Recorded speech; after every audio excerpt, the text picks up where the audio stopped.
কালকে রাত্রে আমি পনির আর আলুর পরোটা বানিয়েছিলাম। তো আমি বাড়িতেই পনিরটা বানানোর চেষ্টা করি বেশিরভাগ।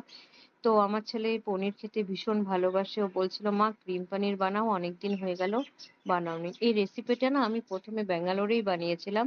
তারপরে সবাই খেয়ে ভীষণ প্রশংসা করেছে। তারপরে ওখানে যখন পটলক হতো, আমাকে সবাই এই রেসিপিটি বানানোর জন্য বলত। ১ম এ পেঁয়াজগুলাকে একটু কুচি করে হালকা ভেজে নিতে হবে। এরপর এর উপরে টমেটো কুচি দিয়ে দিতে হবে। টমেটো কুচি দিয়ে ভালো করে নাড়াচাড়া করতে হবে। তার উপরে যে যেরকম ঝাল খায় সেরকম অনুযায়ী লঙ্কা দিতে হবে।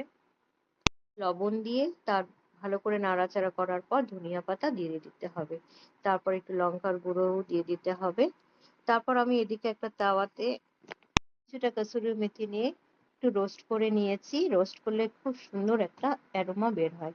এরপর যে টমেটো কুচি আর পেঁয়াজ কুচি ছিল সেটার মধ্যে পনিরটা দিয়ে দিতে হবে। পনিরটা দেওয়ার পর একটু নাড়াচাড়া করার পর ফ্রেশ ক্রিম দিয়ে দিতে হবে। ফ্রেশ ক্রিম বেশিক্ষণ না, অল্প একটু দিয়ে নাড়াচাড়া করে নিয়ে তার উপরে ধনিয়া পাতা আর যে কসুরি মেথি রোস্ট করে রেখেছিলাম সেটাকে একটু ক্রাশ করে নিয়ে দিয়ে দিলেই তৈরি হয়ে যাবে ক্রিম পনির।